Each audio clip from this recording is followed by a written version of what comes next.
में ज़ेलेंस्की ने भी एक ऐसा रणनीतिक कदम उठाया है जिसने पुतिन के लिए अब संकट खड़ा कर दिया।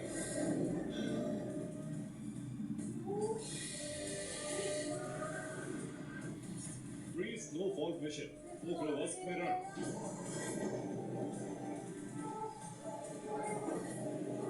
पोक्रोवस्क को लेकर बनाई गई रणनीति के तहत रूसी सेना की आक्रामकता न सिर्फ बढ़ी है बल्कि पोक्रोवस्क पर रूसी ध्वज भी लगा दिया गया। ये एक तरह से पोक्रोवस्क पर रूस के नियंत्रण का संकेत। लेकिन यूक्रेन की रणनीति का खुलासा होते ही समझने में देर नहीं लगी कि ये यूक्रेन का एक ट्रैप। रूसी सेना को फंसाने के लिए पहले यूक्रेनी सेना पोक्रोवस्क से पीछे हटी और जैसे ही रूसी सेना ने पोक्रोवस्क में एंट्री की वैसे ही यूक्रेनी सेना घेराव की रणनीति के तहत आगे बढ़ने लगी। घेराव डोनेट्स्क और डिप्रो की दिशा से, और ये इसलिए संभव हो पाया है क्योंकि रूसी थिंक टैंक से एक गलती हो गई। ये गलती थी पोक्रोवस्क के लिए गलत अनुमान लगाना। दरअसल पोक्रोवस्क शहर रणनीतिक रूप से इसलिए अहम है क्योंकि ये डोनेट्स्क का द्वार, यही शहर डिप्रो से डोनेट्स्क के बीच जंक्शन का काम करता है।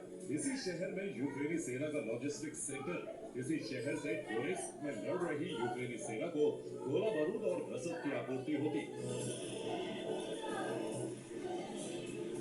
इसीलिए रूसी थिंक टैंक्स ने पोक्रोवस्क पर कब्जे की रणनीति के तहत नियंत्रण मिशन को मंजूरी दी। रूसी सेना की बढ़ती आक्रामकता को देखते हुए यूक्रेनी सेना पीछे भी हटी। लेकिन यूक्रेनी सेना का कदम पीछे खींचना दरअसल एक सोची समझी रणनीति।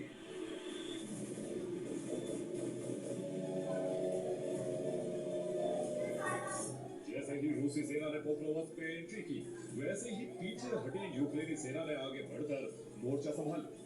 यही नहीं, डोनेट्स्क की दिशा में लड़ने वाले सैनिकों ने भी पोक्रोवस्क की दिशा में मोर्चा खोल दिया, जिससे पोक्रोवस्क पहुंचे रूसी सैनिक वहीं फंस गए। और यूक्रेन की यह रणनीति कारगर इसलिए साबित हो रही है क्योंकि पोक्रोवस्क की दिशा में रूस ने बड़ी संख्या में सैनिक भेजे जो घिर गए। बात यह है कि उनके पास सिर्फ एक महीने तक टिके रहने के संसाधन,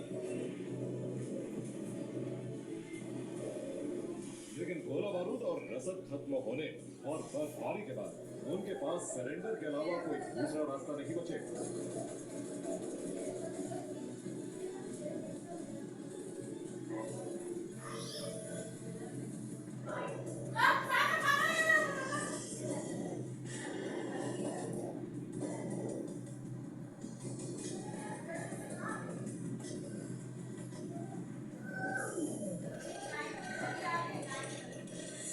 रूसी सेना के पास डोनेट्स्क और पोक्रोवस्क में बढ़त बनाने के लिए अब सिर्फ गिनती के दिन बचे।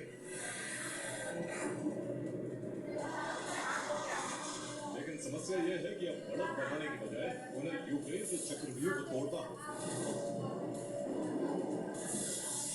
इसीलिए रूसी सेना ने भी रणनीति बदली, जिसने इस क्षेत्र में बारूदी गवर्नर उठा दिया। प्रमाणित करते हैं ये विजय जिसमें यूक्रेन और रूस के बीच निर्णायक मुठभेड़ शुरू हो गई। रूसी ड्रोन यूनिट यूक्रेन की सेना पर टारगेटेड हमले कर रही, तो वहीं यूक्रेनी सेना इन्हें हवा में ही न्यूट्रलाइज कर रही। यही नहीं, रूसी सेना तुर्क की तरफ से घेराव करने वाले सैनिकों को भी टारगेट कर रही, तो वहीं यूक्रेनी सेना ने अपने गुप्त ठिकानों से रूसी सेना पर बमबारी शुरू कर दी।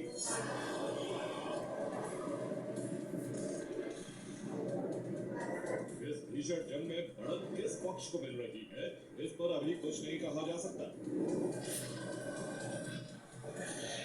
क्योंकि दोनों तरह से हमले टारगेटेड हो रहे हैं और दोनों ही पक्ष बड़े पैमाने पर सफलता का दावा भी कर रहे हैं।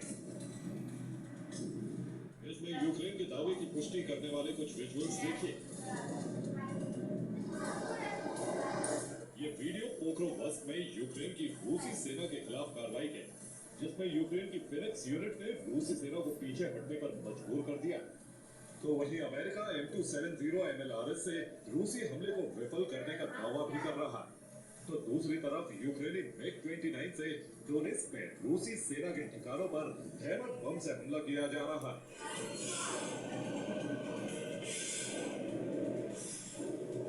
मतलब साफ है कि अब पोक्रोवस्क में यूक्रेन रूसी सेना को तब तक युद्ध में उठाकर रखेगा जब तक बर्फबारी में वो खुद सरेंडर करने पर मजबूर नहीं हो जाते, क्योंकि अब इन्हीं के बदले डोनेत्स्क पर नियंत्रण की डील का प्लान है, जिसकी पुष्टि होती है इन वीडियो से, जिसने रूस के कब्जे वाले डोनेत्स्क क्षेत्र में एक ऑयल डिपो यूक्रेन ने ध्वस्त कर दिया। इससे भी आगे बढ़कर यूक्रेनी सेना ने एक ड्रोन से रूसी बिजली सब स्टेशनों को नष्ट कर दिया। सारातोव की तेल रिफाइनरी को भी डोनेत्स्क से यूक्रेन सेना ने लंबी दूरी के हमले कर टहला दिया। हालांकि जवाबी कार्रवाई रूसी ड्रोन यूनिट भी कर रही, लेकिन इसमें अब तक यूक्रेन को बड़ा नुकसान होने की खबर नहीं। लेकिन अब सवाल यह है कि क्या यूक्रेन और रूस को ट्रम्प ने अब उनके निर्णय पर छोड़ दिया?